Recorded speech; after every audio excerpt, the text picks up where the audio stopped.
Those who know me in this chamber, we do the politics all right, but I have character. I have character. There's no way I will attack a colleague. And they allow this thing to go into the records was not to make noise and obstruct. My deputy has not taken it upon herself to be asking many questions as per the records we know. But we often come under attack. Sometimes, Mr. Speaker, when you are climbing, I don't know whether these attacks are brought in directly by certain people, but they would physically be pushing you. It's not only me, but my colleagues. We've experienced it, and we know that in Parliament, we have CCTV cameras. Can this be reviewed to see what we go through? Sometimes openly threatening you. These things happen. Mr. Speaker, I want this 9th Parliament to record this, that this is the Parliament that the minority has been most magnanimous. Let the record reflect. Let people check it. Mr. Speaker, there are nominees that we did not even proceed with the 1 week or 2 weeks of advert. Some were nominated the same day they were vetted. Sometimes, as politicians, let's be fair with the way we treat ourselves. When the minority reaches out and cooperate with you, and now you say that you have on record been able to get your nominees through, don't turn around and be letting people use social media to attack us and to be making threats. It's not right. Mr. Speaker, we are not the minority here. We are not CSOs.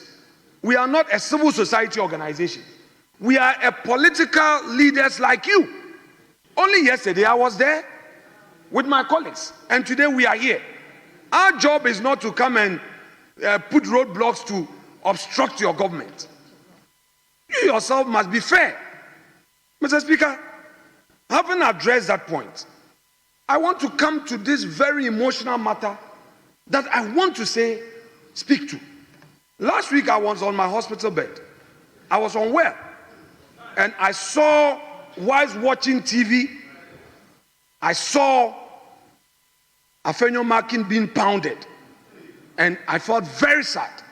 Mr. Speaker, because Honorable Member for Kwesimintim spoke to this issue, I want to reiterate it. Mr. Speaker, in this house, in very good days, we all, share jokes.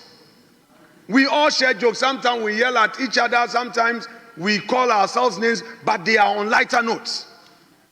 It was on that note that day, my respected colleague, Grace Ayensu Dankwa, got up, and I knew it was the usual heckling, because at times she comes to sit at the front bench to heckle me. I don't take it personal.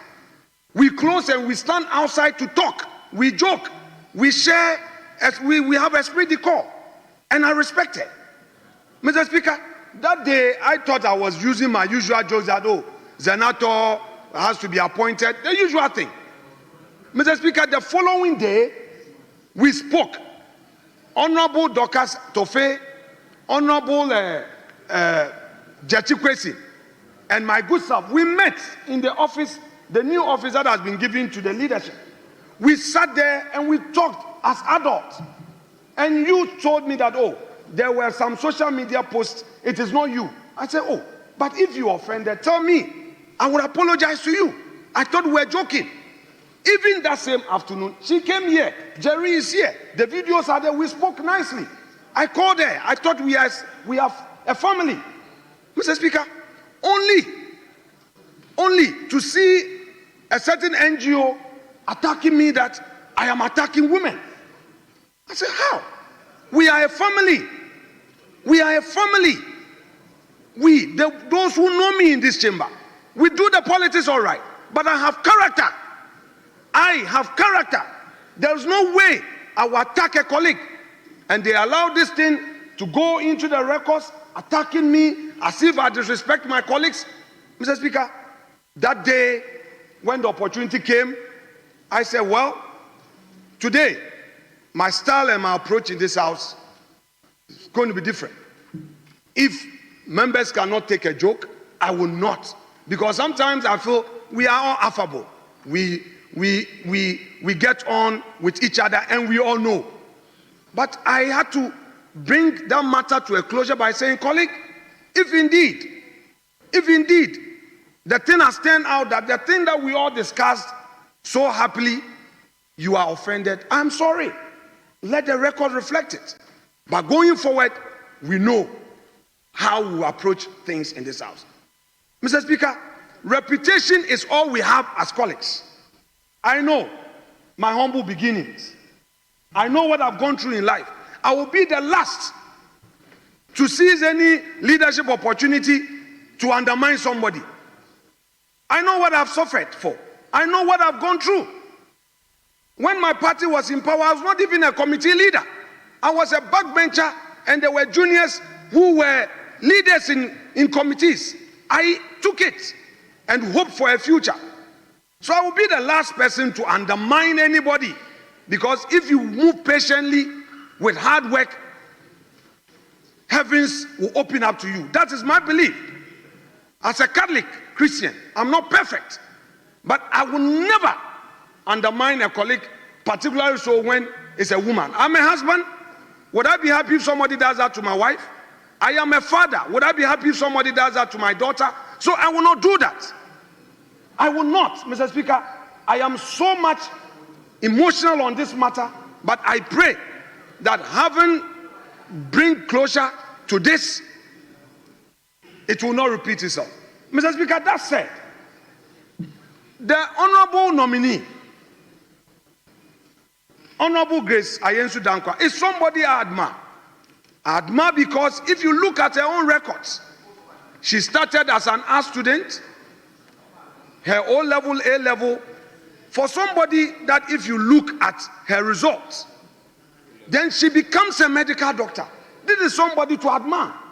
And I respect and I admire her. And she knows that. And it's the reason why we are by consensus dealing with this report and saying that we don't need to take a vote.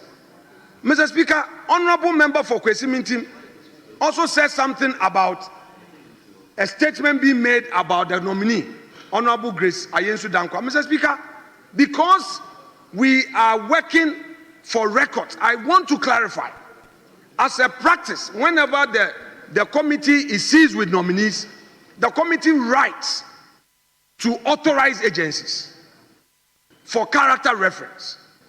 An honorable member for Kwesi Mintim, it isn't me, Afenyo Markin, who was reading something from somewhere.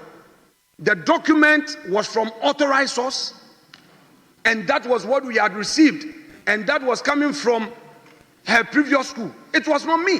And the same report had some good news. She had some positive remarks coming from some of her referees. So I wanted to give her the opportunity to say something to clear it, not to embarrass her. That shouldn't be my style. I wanted her to have the opportunity to clear the issue so that we put it to a peaceful rest. So that is what was done.